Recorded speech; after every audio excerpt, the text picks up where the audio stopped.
All right, welcome back to What is the Story of the Position?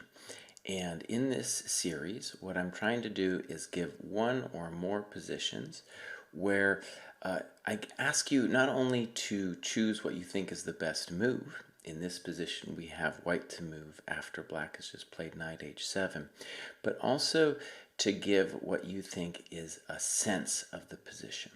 Now, before we get into this particular example, I think it's only fair that I back up a little bit and just show how it arrives. So, a very odd line, and I'm going to say more about it, but I just first want to just show you how this all happened. So here we are, and pause for as long as you like, think about it, and then we'll come back to discuss it. Okay, so this position arose in a training game that we had on the ChessDojo Discord server between Sam Bellows as white and Mitch Fabian as black. And then we had a training session afterwards and talked at length about the position and what should happen. Now, there's a couple different ways to approach a position like this. For Mitch, I think it was what he considered a theoretical position. That is to say that we're in theory and, we're just kind of following along with some moves. And to a certain extent, that's true. I talked to Kostya Kavutsky before this, and he said, right, this is a well-known theoretical position, and he knew about it. One of the funny things, though, about theoretical positions is they're often tricky, just using the word theoretical, because a position like this in particular is so deep and has so much going on that it's important, I think, to have a deeper sense of just the general ideas before you plunge into the wild complications that are about to come forth. So what I'm going to do to approach this position is I'm going to back it up just a second to talk about how we got here. So h5 is a very aggressive attempt, but in order to kind of get behind that, I think it's important to say a couple things. The Benoni as an opening is in bad straits in recent decades, and mostly that's because the computer does not like the space advantage that white gets in the Benoni. And this, of course, is arrived via a move transposition through the King's Indian, so not really a straight Benoni, but definitely a Benoni structure. And black is going to claim that this Benoni is playable because of this kind of little bit weird setup with f3 and knight g3. It's a little weird because it's not entirely clear what the knight does on g3. And so I think what I first want to say is, just from white's perspective, in the game, Sam was using this as an opening of saying, like, we're going to attack and kill black. And that might happen, especially maybe after h5. But the main idea is space. And with space, you're trying to make one or more pieces bad. And in particular, these pieces don't have natural squares. Everyone wants to use d7, and that's a typical problem of space where you have more than one piece that wants to occupy a square. So maybe a more traditional Benoni setup would be something like knight a6 and knight c7, bishop d7, and try to get rolling on the queen side somehow with b5. And in general, I think in the Benoni you can say that what you're doing is creating enough drama and space on the queen side that you don't get smushed, both in terms of your own pieces lacking squares and then later your king getting popped open. So I think that's important to just have in the backdrop of what's going to happen next as a general theory of the Benoni structure. This move h5 is very controversial, because you're very much weakening your king, and the hope is that not so much that you're going to start some vicious attack against white with the h-pawn, but to dislocate the knight on g3. Okay, many possible moves for white. But let's head into our position and say queen b6, of course, not only breaks the pin of the bishop on g5, but hits b2 as well. It is, however, controversial, or there's a disadvantage, because you're in the way of the b pawn that needs to start its drama very soon. Queen d2 makes sense. Knight h7. Okay, so let's say that there are several moves possible here. I'm not really, I'm just a fan of this position. I've never really had it from either side. And I just want to say my very first instinct was that we needed to move the bishop back to e3. For one, it's very important, I think, that white keep that bishop. That's his good bishop. And I definitely didn't want to trade the bishop because, in general, white's whole plan is going to be keeping black tied up in his box, and that means not releasing the pressure by trading pieces. That is the whole genius behind Space, the Final Frontier, which is really what white is going after here. Okay. It turns out that Kostya and theory have moved well, have advanced far in this position, and bishop h4 is the most topical move, though there's reasons to think that maybe it's not even the best move, and we're going to get into how freaky and weird all of these positions are. Now, first, let me just show where my pedestrian instincts, and truly my move is pedestrian here with bishop e3, it's just a natural move. Been played by many strong GMs, so I don't feel too bad about it. And let me just show a game. This is Gulko Spraggett 1989. And it's very weird because when you think about this poor knight on g3, it doesn't know what really to do. So Gulko said, all right, I'm just going to like recycle the thing out to f4 and, say that black owes me all this time. And he's committed a crime of sorts by moving this h-pawn, which will give white things to play against later. And so that game went like this, and I don't exactly know what to say. I know that as I've been a Benoni player from my youth, I would enjoy this a lot, but there are problem pieces. A lot of the pieces don't know exactly where to go. But white has his own piece problems as well. So I'm going to call this position unclear. Okay. Now, the move that Sam played in the game, I initially thought was absolutely wrong. On two fronts, I felt like we're trading pieces, and of course it's insane because you are hanging the b pawn, and it's at least a concern whether black should take the b pawn. The more I looked at it, though, I realized, holy moly, maybe it's not as ridiculous as it might seem, and if you are of a violent temperament, as Sam and many other players are, then bishop h6, there's a certain appeal to it, because h5 is criminal because it weakened the black king. And first of all, if you want to take on b2, you are going to have to let my queen into the king side. And they call that letting the vampire into the wedding. So, very interesting decision here for black, honestly. My personal instinct as black is that we shouldn't take the pawn on b2 and do something like h4. Let's say he trades knight ge2, knight d7. And personally, I felt this was better for black. Now, the computer says that it's actually unclear. Okay. The computer in general just despises the Benoni. That's my experience with the thing. But my human judgment was that I'd rather be black here.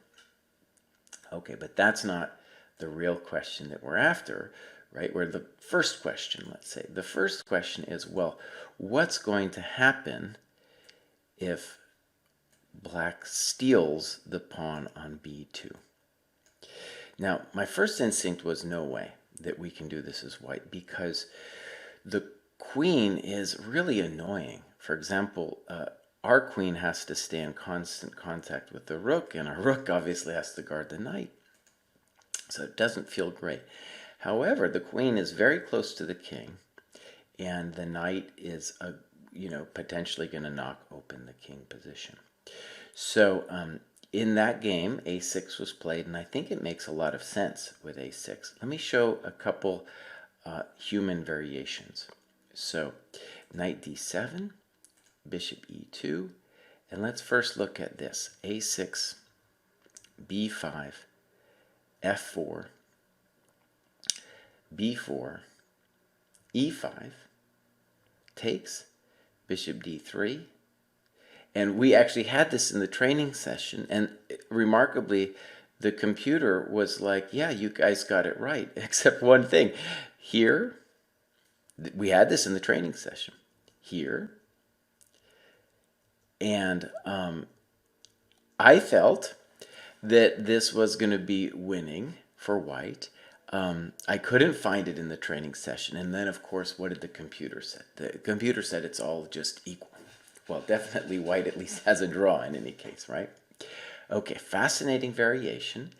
And then the other weird thing back here, after bishop e2, black could throw in h4, and it truly gets weird here as well, because one weird thing about h4, first of all, is not actually threatening to take the knight, right?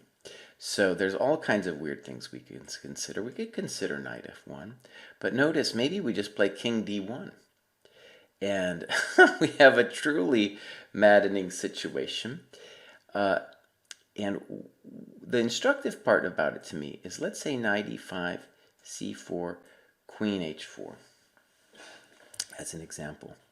I think black should play something like c4, and I don't have a clear sense of what's going on, but what I do want to stress, and this is going to be important for understanding what I guess we can call the theoretical part of the position, or the trending move, as it were, is that what's absolutely more critical than anything is going to be who has the initiative. And what I mean by that is material is always important, but in a position like this where the attack on the king is really going to decide things, it's really the value of initiative is going to go up in relationship to material, right? Material is always important, initiative is always important, but in this case, initiative is going to be very important. Okay, so one of the amazing things about this beginning position that we have here is that bishop h6 is not actually as ridiculous as, let's say, my first instinct is. And a joke that Kostya likes to tell, that I like as well, is that it might be a good idea to build an opening repertoire on positions where it's a bad idea to exchange the bishop, like here, the bishop on g7. And again, the only reason it has validity now is because the pawn on h5. Now, I do want to stress things got really wild in that game between Sam and Mitch, and I will post the PGM, the game, in the description to this video. All right, let's move on to this bishop h4. And like I said, this is the big, or one of the many theoretical positions in this mind-boggling line. And the drama with bishop h4 is a couple things. And I can imagine a guy like Golkos just saying no way to bishop h4. First of all, you've got to deal with the g5s. At some point, black can throw g5 at you. Second of all, at some point, the guy can still get an exchange of the bishop with bishop f6 at some point to trade it off. And you're going to have that tension until the knight on g3 moves, right? So, for example, let's say knight d7. You could, well, g5 is a move there too, but let's say bishop e2. Black can do a variety of things here, like a6, all kinds of stuff, and then maybe you're even going to do something weird like knight f1 for white. Very weird position. But the thing, it's funny, I asked Kostya about this position before the game, and he instantly knew what the weird question was. and that was, what about g5 now? And this is a really rich position that, you know, one of the things about trending positions is they have the quality of being very rich, but not necessarily that much better than their counterparts, the other moves. So let me just show the way this could go is, and I do think this is Black's at least most dynamic attempt after in this position. Because remember, Black has less space. The queen on b6 doesn't necessarily make sense in its current position. So you could revert to old Benoni ideas with the a6, move the queen, and b5. But remember, you're getting scrunched here by white, and your pieces want to trade off. And let's say one thing before we go into the madness of g5 is that you want to do something like knight e5 and bishop d7, but the knight then might get popped with f4 at some point. That's part of the big drama of the position. Okay, so when Black lashes out with g5, it's not just to punish White's bishop. It's to do something before Black himself gets nailed. And so the amazing continuation here is bishop takes, knight takes, knight takes. And let's just go ahead and put knight h7 on the board. If bishop h6, I'm pretty sure f4 is great. And let's stare at this guy for a second. With my human eyes, it's very hard for me to make a guess about this position. It's really interesting. And the narrative for White, though, is that just like we were saying before about the initiative against the king, what White will now have is the initiative against the Black king. At least that's his idea. And with that initiative, the piece itself isn't going to be such a big deal because it's going to be a question of who gets there first. This particular position was played by the Indian GM Sandeepan, and I'm going to show how that went.